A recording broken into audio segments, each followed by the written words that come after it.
Hello, this is Frank Neely from HeartlandDiaryUSA.com, bringing you news every conservative can use. Subscribe to my YouTube channel to stay up to date. Well, so far in the 2020 election fraud scandal, the heroes have not been the media.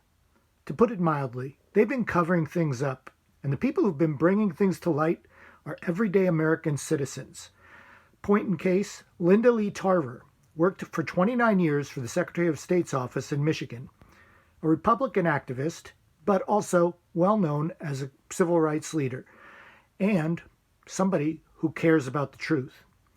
She testified before Michigan legislators about the fraud and about the corrupt system in place that prevents it from being found out. Here she is talking about the inner cities of Detroit and elsewhere not being capable of running their own elections fairly and what needs to be done to protect it. She winds up debating a Democratic legislator who at least had the courage to show up. Most of them didn't. So here it is. Enjoy this moment. Linda Lee Tarver, American hero. They try to remedy those things as best they can, but unless you put the full faith into the law and start prosecuting people, we will continue to see what we've been seeing. 71% of Detroit cannot be recounted. And I would not want to run on a Detroit city nothing at all. I would not want to run in the city of Detroit knowing that there have been, quote, clerical errors, that some of them are illegal. There are ballot curing problems. We have seen people walk into the clerk's office in Detroit with a stack of 75 ballots. Janice Winfrey is standing next to ballots. If you don't compare the signatures, you toss the signature out. You don't compare the signatures, you're supposed to. It's in the law. We are not following the law, and we are not following it in every election. And the larger the jurisdiction, which are people of color, people who look like me, the more fraud that can be inserted into stealing an election. And that is a problem, and we need to stop it. Okay, I almost am afraid to ask another question. Ask yes, the second yes, question. You have, I'm just, you've read the audits. preach You've on. seen them. This We both read the audits. They know me, so yeah, I know. No, I'm glad we both they read the know audits. I just I'm want to very keep putting it out passionate. there that, in fact, Yes, it is part of Michigan election law that we Yes. have audits, and those audits have been done in recent elections, and they'll be done after this one as well.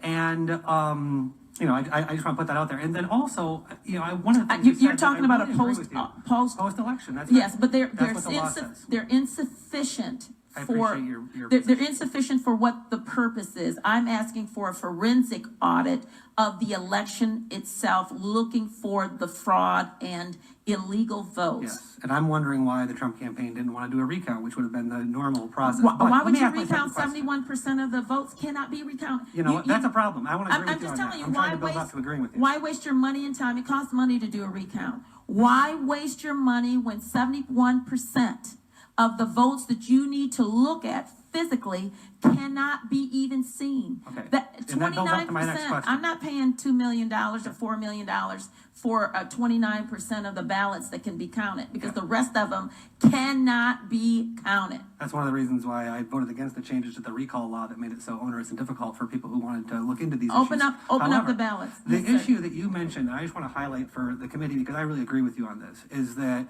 when you have a situation where there's a discrepancy at that precinct, those precincts should be recountable, and we need to find a way to make that so. And I think that what you're going to find here in Lansing is that there are a whole lot of Democrats who are going to agree with that. We want these ballots to be looked at. We want elections to be run in a safe and secure manner. But the problem is that this legislature has been controlled by Republicans since the 80s. The state Senate has been controlled by the Republicans since the 80s.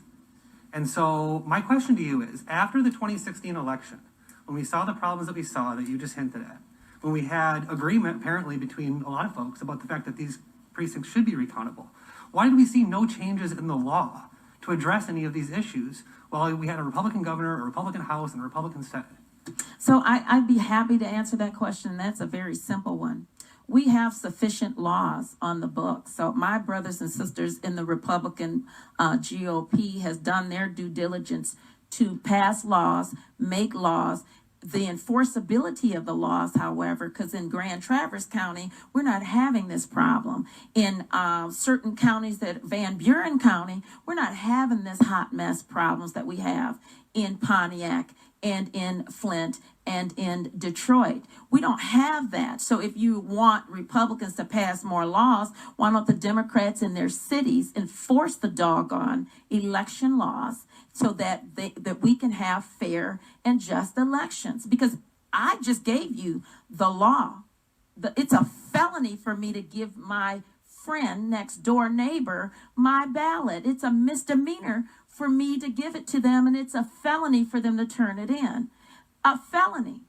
It is not enforced. And we have situations in the inner cities and these Democrat-controlled areas, because that's what we're talking about. Democrat-controlled areas cannot seem to balance their elections. And because they have been habitual violators of the inability to balance their election because of either ignorance, apathy, lack of leadership, or lack of caring about their election integrity, because if you add more laws to the books, you still have people who will not follow the law. And if you don't enforce the law, if you don't bring in Republicans to say, I am going to be a poll worker, if you need 5 Republicans in the building, make sure 5 workers are. Contact the Michigan Republican Party. Ask them for 5 people or 25 people or 200 people to work it.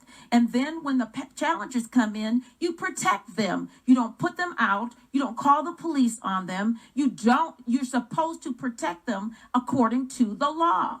If you follow the law in the urban Democratic controlled areas, then we would not be here today. I certainly wouldn't be here. But in 25 years that I've been monitoring elections, working with the Secretary of State, the last 8 doing election integrity, it's been a hot mess in the same Democrat-controlled areas. We don't need any more laws. We need to enforce the laws, and we need to open up the doggone ballot boxes. But we are agreed that we need to change the laws on Thank recounting precincts. We do Thank agree you. that we need to change the law on recounting precincts, right?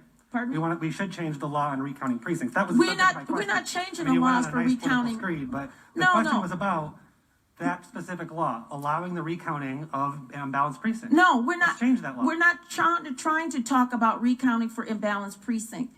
The balancing of the precinct can come at the counting board level. You think that the ballots come out and then all of a sudden it's given in and locked up in a box. It is not. Once it leaves the precinct, it goes to a counting board. They have the full authority to open up that ballot box because it's not balancing. If the seal is broken, if this is broken, they can reseal it at the counting board. There is a law with the counting board, and it's lazy in the inner cities of color, of people who look like me, are not doing their job. And it needs to be done so that we can count 100% of the precincts instead of 29%.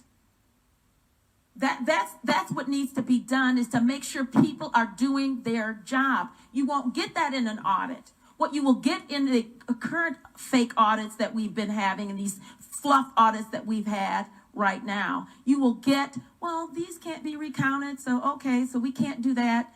Here's what we can. You will get an audit of the 29% in Detroit that can be recounted. That's all you're going to get. Because we need to see the 71% of the fraud that has been locked up and will be destroyed after so many years. That's what we need to see. Thank you, I'll take Senator. any other questions. Thank you, Senator.